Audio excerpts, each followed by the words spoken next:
Good morning, students. In the last class, we discussed about ISDN.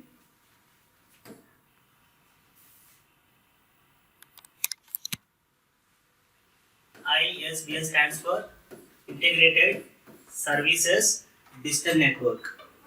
Right? So, what is the need for ISDN?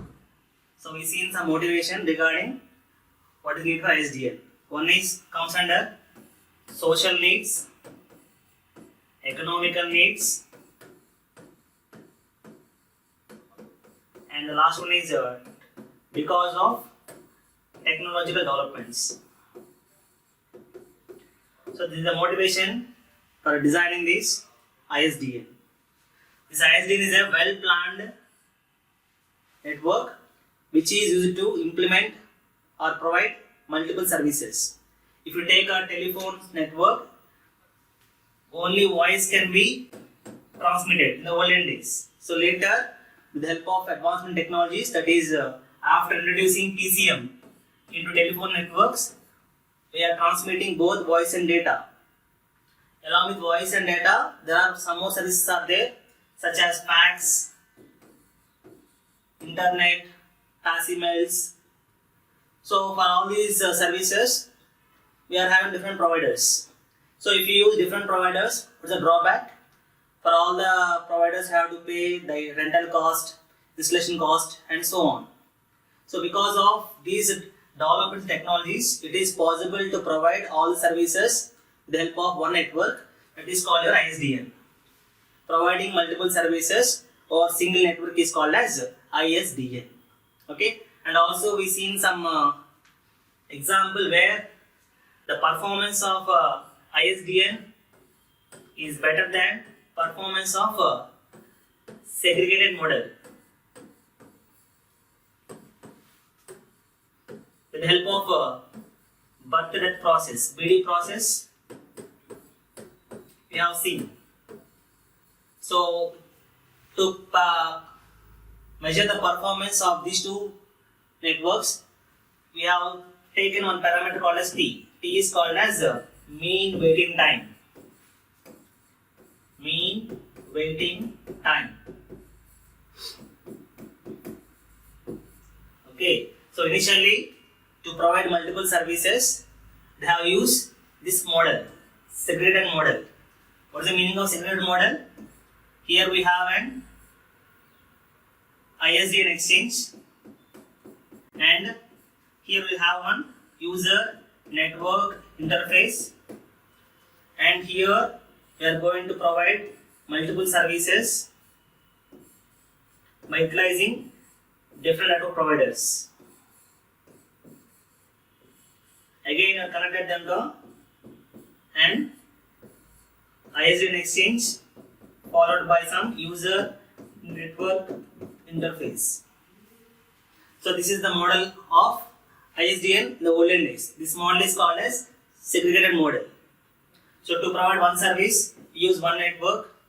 To provide another service, we use another network, but they are grouped together to provide all the services. This method is called as segregated model. And whatever ISDN is, here we are going to use only one network that is going to provide all the services. This is called ISDN. Okay, so for these two architectures, we have calculated the performance parameter T, which is nothing but mean waiting time, with the help of BD process, and we observed that this is having a good performance when compared to this segregated model. The NTS, so the mean waiting time of the segregated model is equal to n times the mean waiting time of integrated network. Okay, from this we observed that ISDN is having very good performance when compared to this segregated model. And also we seen about the protocol architecture of ISDN, where we can see some 7 layers are there. Okay, and also we seen some channels like B channel, D channel, and H channel for transmitting voice, data, and information, signaling. Right? In these 7 channels, we we seen that the lower three layers are physical layer, data link layer, and network layer. With the help of these three layers, the remaining four layers at top uses these functionalities and provides appropriate functions. Okay, we call them as teleservices. Okay, these are the topics we covered in the previous class. And one more thing we covered about what is B channel, D channel and H channel. B is called as basic information channel, D is called as signaling channel, and H is called as high speed channel. So they are having different data rates. 64 kbps for B, 16 or 64 kbps for D, and H is having again 3 slots, H0, H11 and H12 with the different data rates are required for different high speed applications. Okay, we call them as transmission channels. Transmission channels. Okay, now in this class we will discuss the next topic, user network interface. Okay, so we know that this telephone network is a worldwide network. That means different nations they are going to use different requirements. Okay, so all these subscribers are connected to the same network. So while connecting the different subscribers to the same network, they have to maintain some standards. We call them as user network interfaces. If you take an example, if you take power for our machines or any electrical equipment or electronic equipment, electrical or electronic equipments, even though they manufacture anywhere in India or in the world, they maintain some standards. They have only two ranges are there, low voltage and high voltage, or low current and high current. Okay, only two standards are there. They maintain some two categories. Even that device is manufactured in India, China or US or anywhere in the country, you can simply buy anywhere and you can use it in any place because they maintain the standards. If we take an example, 5 amperes ratings and 15 ampere rating devices. If you take any equipment, any electronic or electrical equipment, they fall under either a 5 amperes rating or 15 amperes rating. So these are two standards followed by the world. Because of that reason, whatever device you purchase anywhere in the world, you can use it in anywhere in the world. The socket is suitable for these ratings. So similarly, here also we require some interface definitions so that everyone in the world can connect to the network easily. So here, according to this CCIT recommendations, there are two rates are available. Two access rates are available. They are called as basic rate access and primary rate access. Like 5 amperes and 15 amperes in case of electronic or electrical equipments.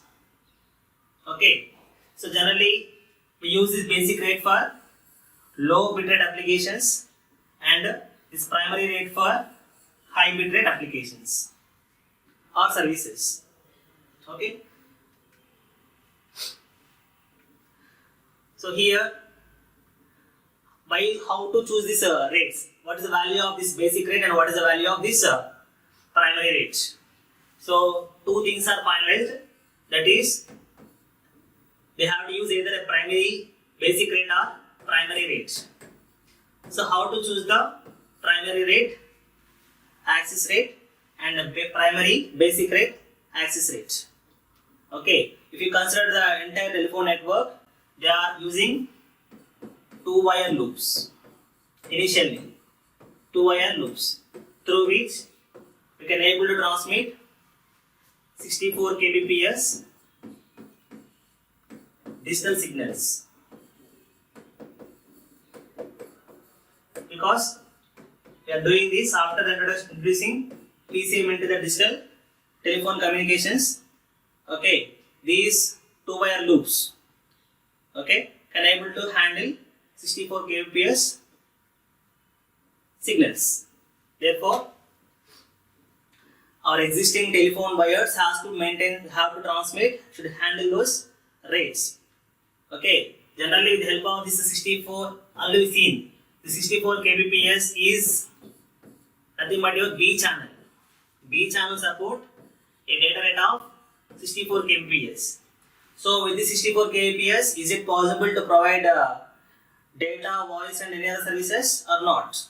One single B channel cannot able to handle all these things. Okay, so for that they have chosen some rate as basic rate as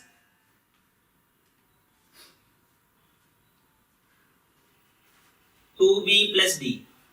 Okay, so the rate chosen for user interface must be carried by the existing telephone wired loops.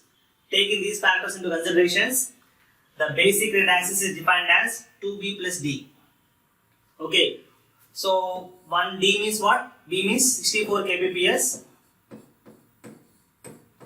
and 1D means either it may be 16 or 64 kbps. In this case it is 16 kbps. So totally it is going to handle 144 kbps. Okay, so out of these two B channels, one B channel is dedicated for transmitting your voice, because voice is the primary thing.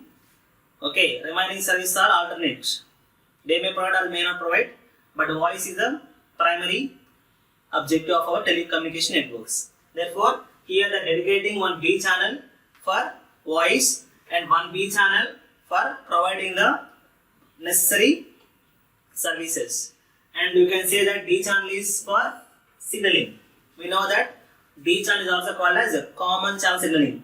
It can able to handle the signals required for providing the services as well as for voice. And one more point we know previously.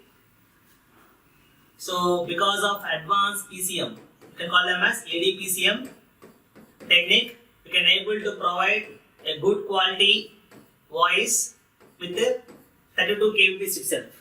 Therefore, in the one B channel, okay, 34 kbps, 32 kbps I can use for speech. Therefore, one more 32 kbps is left. In the previous class, we discussed about rate adaptation technique. Rate adaptation technique. And also we studied about multiplexing. So what is multiplexing? So since the one B channel can able to handle 64 kbps, okay, we can also provide multiple low frequency rates along with this 32 kbps with the help of multiplexing. We have seen two things, fixed and floating multiplexing. So out of which floating is advantageous. Therefore, for providing the services, we can use half of your B channel plus one and a half B channel and one D channel. And one half B channel is for speech. This is possible because of using the advanced PCM in the telecommunications. Okay. Therefore, now this is up to 144 kbps we have seen. So along with this, you have to use some overhead bits. Taking the data encoding, header and other overhead bits into consideration, this 144 kbps becomes 192 kbps. This 192 kbps can be supported by a 2-wire loop. Therefore, this telephone network can able to handle this basic rates without any external hardware required. Okay. So with this 192 kbps rates, we can able to give voice service, data service and other alternate services such as passing mails, video text, video conference, video calls and fax, like that. Okay. So this is about a basic rate axis which is for called as low frequency application, low bit rate applications. So in some cases we may require high bit rates with high quality voice, high quality video streaming, and some if the user wants some high quality or high data rate applications, in that case we go for primary rates. So generally this basic rates access is useful for providing the voice communication, data communication, and some of the flexible applications such as fast emails and fax and so on. And next one is primary rate access. Coming to primary rate access, these are suitable when the user wants any high speed requirements. In that case, we can go for these primary rate accesses. So there are two primary rate accesses are there. One is 1544 kbps, another one is 2048 kbps. This kbps is used in USA, Canada and Japan, whereas this type of primary rate access is used by European countries and India.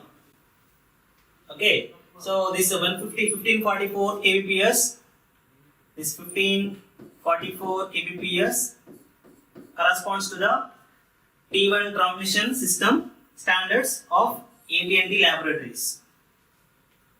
Okay, so to provide this primary access, to provide this range of bit rates, we have to use the existing channels.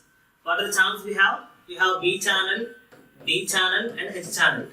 In H channel we have 3, H0, H11 and H12. So by combining the combination of these channels, we can able to generate these bit rates. We take an example. So this example gives to generate this 1544 kbps, we can see some 3 combinations.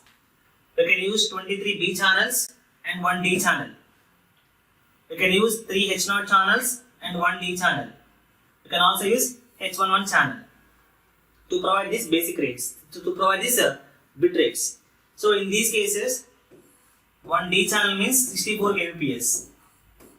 Okay, so all the serial link channels, D channels is supports 64 kbps channels.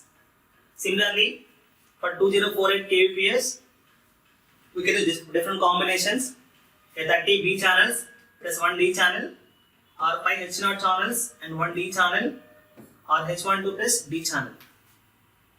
Okay, this is about the basic rates and primary rates that are chosen as user network interface,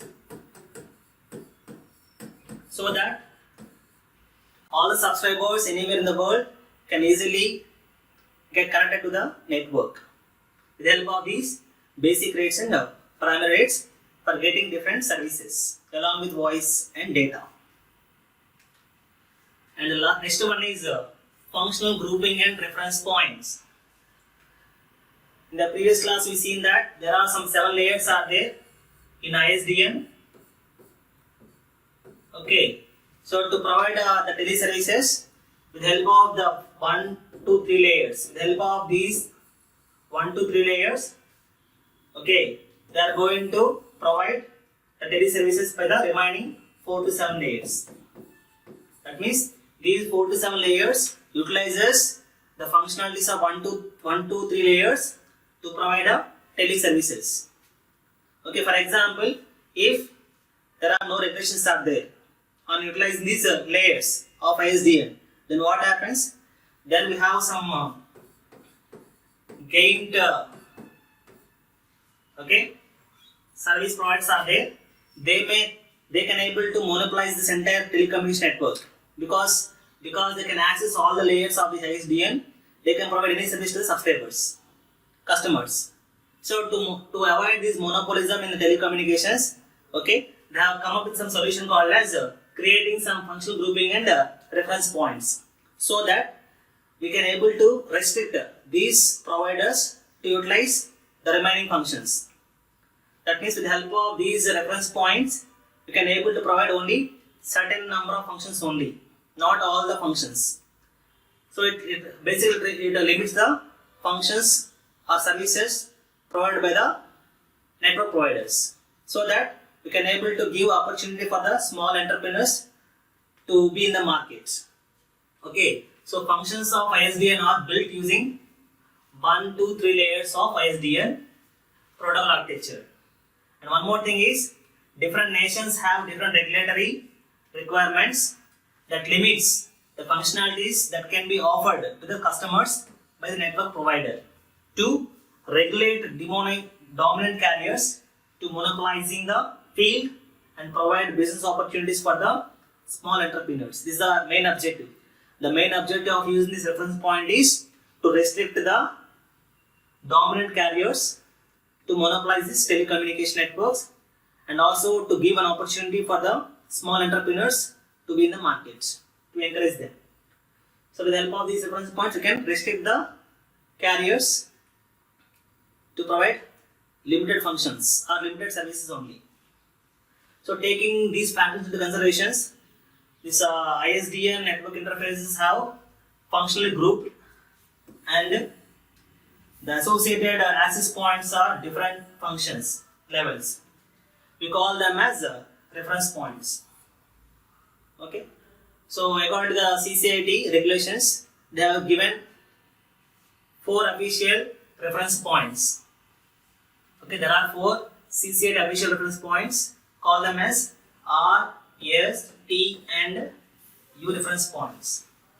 So in the diagram you can see some U reference point, T reference point, S reference point and R reference points. Okay, so we'll see one by one. U reference points. First one is, and one more point here to be noted is this S, T and U reference points are nothing but your ISDN compatible, only ISDN compatible equipments can be connected to this STU interfaces, whereas R stands for non-ISDN compatible reference point. It is called as non-ISDN compatible reference point. So the main idea here is you have to restrict the carriers to providing or accessing all the layers of the ISDN architecture by the help of some NT stands for network termination and TE stands for terminal equipment. This TE1 stands for ISDN compatible terminal equipments and TE2 stands for non-ISDN terminal equipments. Okay. Now, coming to this point, the U interface is the loop transmission system which is carrying digital rates of 192 kbps, which is also called as a basic rate access. And if a subscriber is connected to this U reference channel, then he can able to utilize only the basic rates. That means it will not access any layers of this ISDN. Okay, all the 7 layers are isolated. So, for example, if I am going to connect a network terminal equipment to the U reference point, then what it is going to do? Okay, it is going to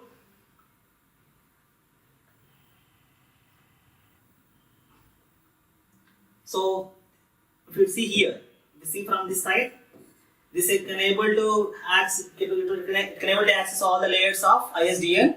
If I am going to connect NT1 here, what happens means here it will omit to use the layer 1s. So layer 1 cannot be used of ISDN.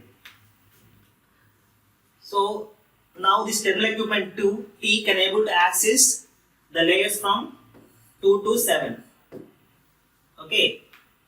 Here this U reference reference point can able to access all the layers of ISDN. 7 layers can able to access. If I am going to place NT1 here means, then it is going to restrict the equipment connected to this T reference point to access that first layer. Therefore, from T, the equipment which are connected to this T reference point can able to access from 2 to 7 layers only.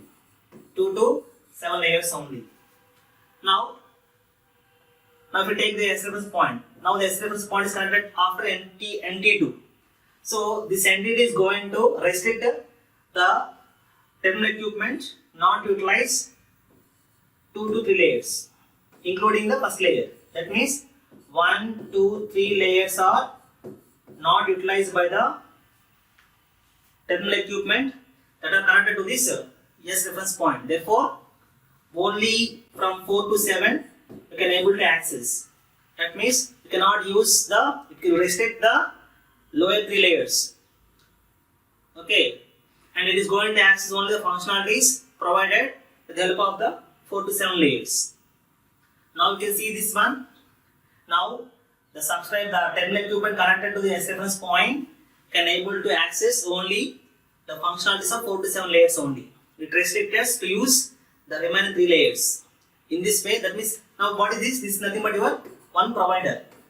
So here what I am trying to do here, I am restricting the provider 1 to not utilizing the functionalities of 1 to 3 layers. Okay, this is about this one. Now, in some cases, we may have some terminal equipments which are not having ISDN compatibility. So we can also connect those also to this ISDN with the help of some component called as TA. TA stands for terminal adapter. It is called as network adapter. Sorry.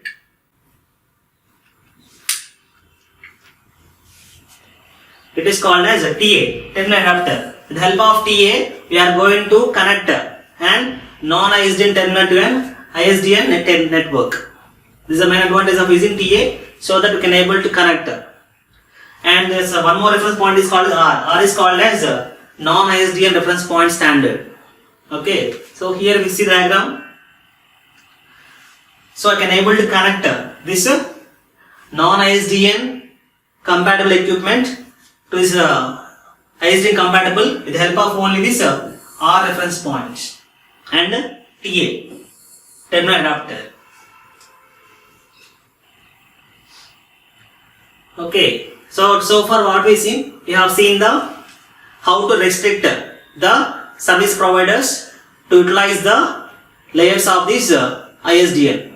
Okay, so that we can able to restrict them to give only few services, and we can avoid the monopolism of the dominant carriers in this telecommunication network. Now, with this information, we will see some of the examples here. Okay, so if the terminal equipment is connected, this is TE1. Okay, if we want to restrict this TE1 to use the 1, 2, 3 layers of ISDN, then I have to connect this to the S reference point, because the S reference point can able to access only the layers from 4 to 7. Similarly, if I am going to add TE1 plus NT2, then it is going to connect to the T reference point, because T reference point can able to access only from 2 to 7, omitting the first layer because of adding NT1 here. Okay, if both the S and T are coincide, then no need to place NT2 here. Straight away can connect this TE1 to the NT1. So there are different some of the examples of physical realization of or implementation of ISDN functional groupings. Clear? So the main objective of this topic is restricting the service providers to utilizing all the layers of the ISDN with the help by providing some reference points. If the provider is connected to the reference point, then he can able to access only some functions or some layers of ISDN, so that he can able to provide only some services, not all the services. Okay, so this is about functional grouping and reference point. In the next class, we'll discuss the remaining topics. Thank you.